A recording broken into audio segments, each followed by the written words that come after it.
I've just made the best Archfiend deck you'll see all year. Now that's not an opinion, ladies and gentlemen, it's fact. Archfiend Matador has truly changed the game for the Archfiend deck, and I'm about to show you exactly how. As always, the link to download the deck is in the description, so if you want to play the deck as you're watching, then feel free. Take a look, everyone. 43 cards in the deck. Look at all the Archfiend cards, chock full, packed, absolutely rammed. I'll very quickly go over every card in the deck. We've got Archfiend Soldier, we've got Deputy, Archfiend Emperor, Archfiend's Advent, or Golden Summon Skull. Superb card, everyone, chef's kiss. Because it just enables the deck finally to have a decent amount of removal. So I can just show you very quickly, by summoning Archfiend Matador, we can go ahead and search for Golden Summon Skull. Anything else for now doesn't really matter, because this is just for an example.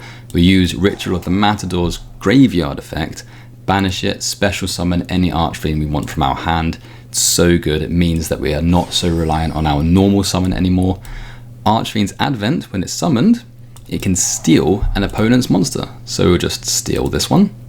And if it has a level, everyone, we can just overlay it into Sheridan.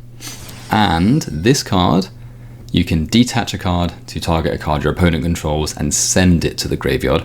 Really strong. If you send a monster, you can summon it straight back onto your side of the field. And also Golden Summon Skull has the 500 attack buff as well, which is nothing to smirk at if you have 3 or 4 high attack Archfiends on your side of the field already. Really good. Love it. We're playing Fiendsmith. Don't come at me. It's a very small and concise package. We have Engraver, Tractus, Lurry, and then the Lacrima as well. So that's like, what, 4 cards? It's very small, very minimal. You also don't need Lacrima, right? You can just get rid of that if you want to. You don't have to play Fiendsmith at all, but if you brick, then it unbricks you. So happy days. It recycles cards as well. We play Nefariouser Archfiend, and we play Nefarious Archfiend Eater of Nefariousness. These come in handy immensely to help extend your plays, primarily through summoning Archfiend Matador. And because your White Forest monsters are spellcasters, you get to basically summon them for free. Bone Archfiend, main level 4 Dark of the deck, helps summon Chaos Archfiend, really strong. Rusia of the White Forest, very cool tech card. Basically, some of the people in the Archfiend Discord cook this up. It's really great. Let me basically show you the Nefarious stuff and the White Forest stuff in action. So we summon Archfiend Matador, right? Gain its effect. We're going to bring Bone Archfiend. Pretty much always you want to search for Bone Archfiend. And we're going to bring Nefarious Archfiend Eater into our hand. If you want, you can use Ritual of the Matador to special Bone. Use Bone's effect to target Archfiend Matador. You're going to send Vision Resonator into the graveyard. Decrease Matador's level. Activate Vision, bring Crimson Gaia. Crimson Gaia basically just lets you then recycle Vision and summon it for free. Now we have a level 2 and a level 4. So that goes into our White Forest Synchro monster, Sealer, Sinister Soul of the White Forest. Gain its effect. Remove Crimson Gaia to bring Rusia of the White Forest into our hand. We can special summon Rusia for free. And because we have spellcasters on our side of the field, we will special summon Archfiend Eater onto our side of the field as well. And look what we've got here, people. We have a level 4, we have an Earth monster, and we have a spellcaster, which brings out Nefariouser Archfiend, which allows you to special summon a level 4 monster from the graveyard. And that could be Bone Archfiend 9 times out of 10. Which sets up a Chaos Archfiend play right off the bat there. Pretty decent. And if you want to extend just a little tiny bit further, Rusia can summon herself from the graveyard. Happy days, we have a Shenshen as well. Pretty strong. We have now dimension shifted them. And we have a Chaos Archfiend which can effectively sweep the whole board. You're going to get game if you get to attack that many times with Chaos Archfiend. It's just a great card. We have Vice, Lights 1 Archfiend. It's our only tuner in the entire archetype. Level 4, so you just summon it off of Palabyrinth, go into Chaos Archfiend and swing.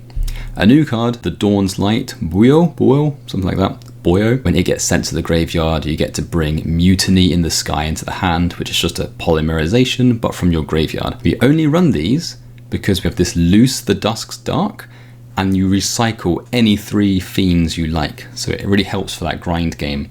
And it's also an Heiress search because it sends a fiend from your deck to the graveyard. Happy days, everyone. 2 Archfiend Heiress. I feel like 2 is the sweet spot. Any more than that, it feels a little bit clunky because the search is awkward. We play 9 hand traps in the deck. That's what I'm talking about, people. We've got 3 Ash. As always, you can replace these with whatever ones you need. 3 Effect Veiler, because if you've already got Rusia in the hand, then you can just search Effect Veiler off of the Synchro, pretty strong. 2 Archfiend Matador, because it can be searched off of RS. We play 3 Pre-Preparation of Rites, because it's broken, and it searches for Archfiend Matador and the Ritual spell. 3 Ritual of the Matador, really good. I can't believe it's not an Archfiend card, because you can't search it off of RS, it's frustrating. Also, Archfiend Matador is a warrior, which is ridiculous, because what if you wanted to search it off of RS, you dump RS with Muckraker to get the search, and now you can't summon it because it's a warrior and you're locked into fiends. Oh, so make sure you don't do that, because it's happened to me so many times. It looks like a fiend, but it's not. And then we have a small Primate package, which is just 2 Primate Raws and 3 of the Lordly Load. Some people like to run 1 Raw. I think that's a mistake in this deck, because we run 2 vanillas. We've got Archfiend Soldier and Dippity. Dippity is like your first port of call to get your Fiendsmith stuff going.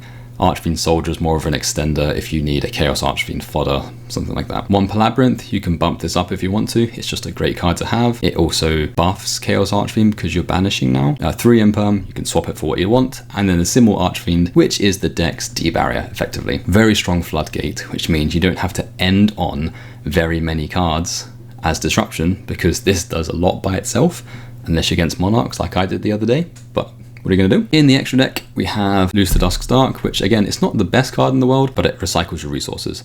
Aerial Eater is the free Archfiend RS search. It's a good card, and it's level 6, which comes in handy for Caesar. We have Necroquip Princess, which just lets you extend your plays a little bit more in case someone disrupts the Fiendsmith line. You kind of just go into this and then revive Engraver, and you just carry on. Chaos Angel. This turns Chaos Archfiend into disruption, so if they manage to beat over Chaos Archfiend, then they're going to face a banish. You can also force it out with light or dark monsters, making it one of those really strong towers monsters. Shenshen, I've already mentioned this, it's a D-shifter. You can also recycle your banished cards, underrated. Chaos Archfiend is the win con, so if you're going second, summon this, attack everything and win. We have the White Forest Synchro, which just enables Chaos Archfiend. Generic removal in the form of Typhon. This is basically your panic button, get out of jail free card, slap this down and hope you survive an extra turn. Caesar is ridiculously strong.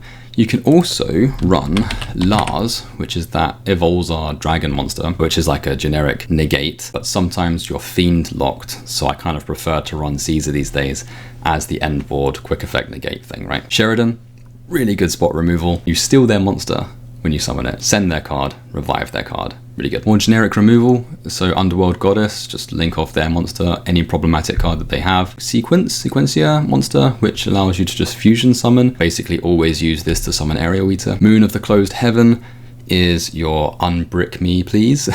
So you summon this, you go into Requiem and you carry on. Muckraker for the generic Monster Reborn, and then of course Requiem to go into your Fiendsmith line. If all you're doing is kind of like best of ones, Triple Tactics Thrust is exceptionally good. I run it in the side deck because if I'm going second, if you play that, you search pre-prep and then you can go into Archfiend Matador. That's one of the bigger choke points of the deck, is if they disrupt you searching Matador or if they negate Matador, right? So Thrust is really good to just bring that out, or you can search for something like Imperm. It's a very good card. Side deck it or main deck it, up to you. So now all I want to do is show you a overly long combo, but I think it's worth showing you as an exemplary, here's what an end board could look like for the deck. So all I've done so far is pre-prep into Archfiend Matador. I've also used the Primate Raw to summon Dippity to go into Fiendsmith. So we've got Lacrima on the field, summoning Necroquip Princess off of it, ritual summoning Matador by sacrificing it, searching Bone Archfiend and Nefariouser Archfiend Eater, summon Bone, use Vision Resonator to search for Crimson Gaia. Crimson Gaia is going to recycle Vision, summon Vision, go into the White Forest Synchro, then we're going to bring Rusia. Rusia's going to special summon herself, Eater's going to special summon itself, then we summon Engraver, go into Sequence, and then we also go into Nefariouser Archfiend, summoning Rusia, and then fusion summoning Aerial Eater. Aerial Eater is going to send RS, which searches our first disruption, which is Simul Archfiends, go into Muckraker, go into Shenshen, then we're going to revive Rusia and Engraver, overlay into the High Wave King Caesar. And then finally we summon Archfiend Soldier off of Lordly Load, and that lets us summon Chaos Archfiend, and then that's basically everything. So this end board here is D-Shifter, Chaos Archfiend, which is Chaos Angel. So it's banishing everything that hits the graveyard, banish a monster on the field, quick effect, negate 2 summons. We have Simul Archfiend as the D-Barrier Floodgate. Convoluted, but it's a 2.5 card combo, it's not too bad. Now just for fun, this is an older version of the deck, but I thought it's still worth showing. So this is Archfiends versus Ashened, when all the new Ashened support comes out. So I got Droll and Lockbird. I'm using Beast of Tower, because why not? I've got SP Little Knight. Nothing really was happening here because I couldn't search for anything. So I kind of ended on almost nothing. It was pretty painful. I'm using Regenesis Archfiend in this particular build, which is pretty cool. So if you don't know what that does, it kind of searches an Omni Negate and it can recycle itself. It's one of the better Archfiends if you've got room for it, right? So standard Ashen play is happening here. They're going to summon Vados into my side of the field. The whole point is to then nuke the field and kind of replenish that effect over and over again. So he's bringing it back. They bring it back into the hand. They've got their fusion monster as well, which can just basically Harpy's Feather Duster everything, if I remember. But yes, trying to pop everything. Beast of Tower, luckily, protects itself from destruction once per turn, which is underrated. Engraver, summon itself back, going to Requiem. Ashen for Eternity seems to have recycled Ash Blossom, I think it was, and Ash Blossom negated Requiem. Kind of annoying. Anyway, I got pre-prep though, so the whole point was to, you know, stop the Fiendsmith stuff so I can go into my actual stuff, right? Sequentia is going to fusion summon Theus Array, and that kind of gives us some negates, but of course they're going to stop that. Going to Bone Archfiend, and they've got this Rekindling of the Ashened, which is going to negate again, but that's fine because I wanted to use Palabyrinth to summon Chaos Archfiend. So Weiss and Bone into Chaos, 5000 attack, banish their fusion monster, kind of get around everything. So the whole point, I was making them get rid of all my Fiendsmith stuff and everything, just so I could bring out good old Chaos Archfiend. Anyway, they're going to summon Vados again, standard plays. They've got Nibiru in hand. They've also got Obsidian on their side of the field, which is their main field spell. Chaos Archfiend summons Chaos Angel. I just banished their face down card, and they're going to, I think, recycle some stuff. So my turn. I've got Tractus in hand. Lurry, I think. Yes. So Lurry's going to summon itself. I'm going to get Drolled, which is painful. Requiem is going to bring out Lacrima. Lacrima, I guess, is going to send Engraver again. Yeah, so I've recycled all the Fiendsmith stuff, which was very nice. I think this is probably game. They only got 6,000 life points left. Yeah, so 3, 4, 5, 6. Boom. Okay, cool. So game 1 to Archfiends. Then game 2, so I've got Beast of Tower here. Nice, Archfiend Commander.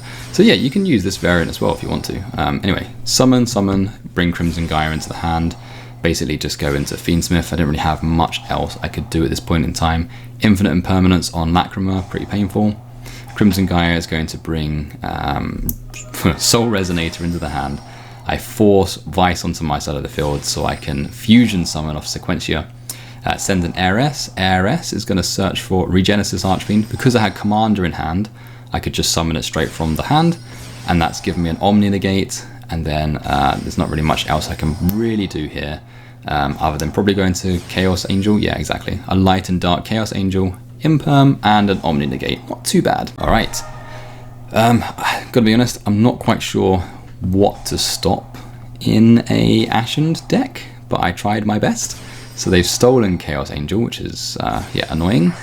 I must have Omni Negated something already with Regenesis Sage. I'm saving my Imperm for something. Here we go. So Priestess. Okay, so I wanted to stop basically a search, but they managed to pop it off of Hero, I think. So they got the search anyway, so that wasn't the best.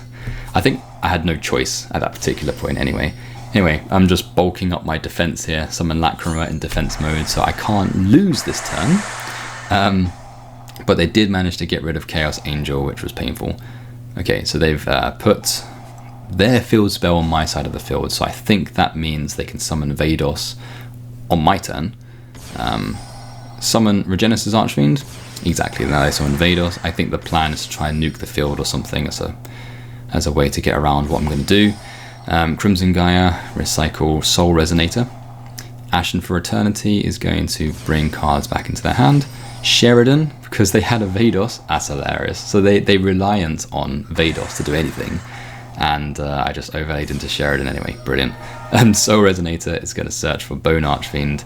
Bone Archfiend just special summon itself. And I think I go into Scarlight Red Dragon Archfiend from here as well. Yeah, exactly. So I can just attack with everything and then use Scarlight's effect to pop everything for like the final punch to win. So it was a clean 2-0.